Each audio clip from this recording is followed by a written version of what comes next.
গরিব লোকের টাকা। হয়তো আজকে ভাতটা একটু ভালো করে খেত, হয়তো মাংস ভাত তো বাড়িতেই খেত, হয়তো বউকে একটা শাড়ি কিনে দেওয়ার কথা ছিল ওই টাকায়, হয়তো বৃদ্ধ বাবা মা মৃত্যুর মুখে দামি ওষুধ লিখে দিয়েছিল ডাক্তার, সে ওষুধটা ওই পয়সা কেনার কথা ছিল, হয়তো বাবার এক্সরেটা হয়নি, আল্ট্রাসোনোগ্রাফির পয়সাটাকে নিয়ে ওই বাবলিকে দিয়ে দিয়েছে যে না ডাক্তার পারবে না, আল্লাহ পারবে। আল্লাহ কোথায় আছে? বাবলিতে আছে। কোথায় আছে? বাবরি মসজিদের ভেতরে আল্লাহ থাকবে। কারণ চ্যালেঞ্জ, বাবরের মসজিদ ভেঙেছে, আমরা সেটাকে তুলে আনলাম অযোধ্যা থেকে, তুলে ফেলে দিলাম কোথায়? বেলডাঙায়।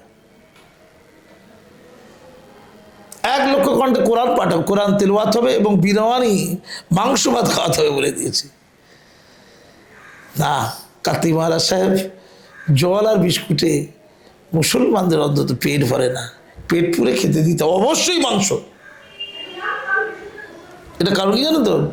একটু তফসিয়াতে যাবে, আমি খারাপ আলোতে যাচ্ছি না। মাংস খাওয়ার তো সীমা থাকে।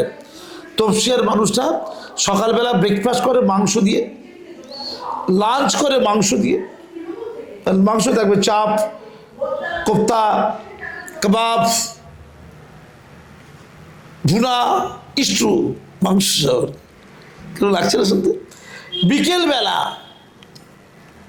রোল টোল খেয়ে, বিকেলবেলা চায়ের সাথে রোলের সাথে মাংস, রাত্রেবেলা রুটির সাথে মাংস অথবা বিরিয়ানির মাংস, 5টাই মাংস খায়, পেট ভালো থাকে। তুই মাংস দেখেছো 5টাই? একবার ওই বিয়ে বাড়ি থেকে 4 পিস খাসির মাংস খায়, পেটটা ভালো নেই, তারপর দিন খাওয়াই বন্ধ করে দেবে। এ হচ্ছে হিন্দু সমাজ।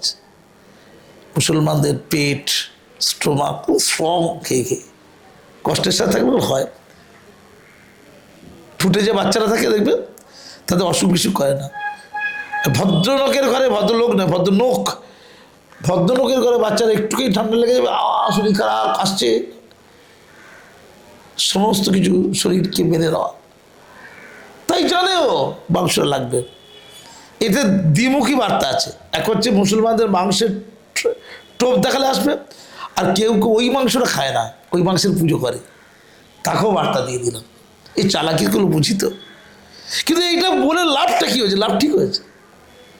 যে কাজ মাসুম আক্তার করতে পারে না, এখন ওই মিডিয়ার বড় চ্যানেলকে বললাম, তোমাদের সামনেই বললাম, ফোন করছিলাম যে মাসুম আক্তারকে লাগবে না, ভণ্ড হতে পারিনি বলে, ধর্মের নামে খেলা খেলতে পারিনি বলে, চিটিংবাজ হতে পারিনি বলে, মিথ্যাচার করতে পারিনি বলে, আদর্শের সাথে, আদর্শকে মাথায় তুলে নাচি, আদর্শের সাথে আপোষ করতে পারিনি বলে এটা অপরাধ।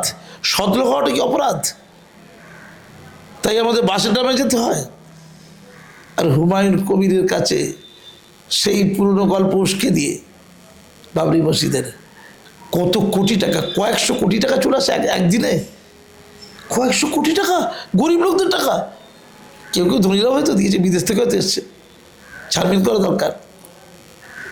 তবে দেখিয়ে দিয়েছে বাপের বেটা কে, হুমায়ুন কবির দিদিকে দেখিয়ে দিয়েছে, দেখ কেমন লাগে।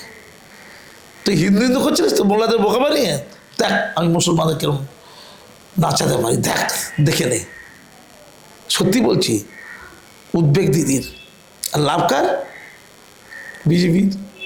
রাম মন্দির করা হবে, সাকারাফ সরকার চিরিয়াবে তাকে, বহরমপুরের সে জায়গা খুঁজছে, সে কাঁদছিল। সাকারাফ সরকার।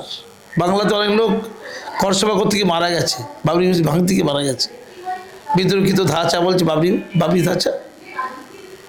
আমি পরিষ্কার বলছি, বাংলায় উন্নয়ন আর দরকার নেই, বাংলায় উন্নয়ন আর দরকার নেই, বাংলায় ধর্ম দরকার।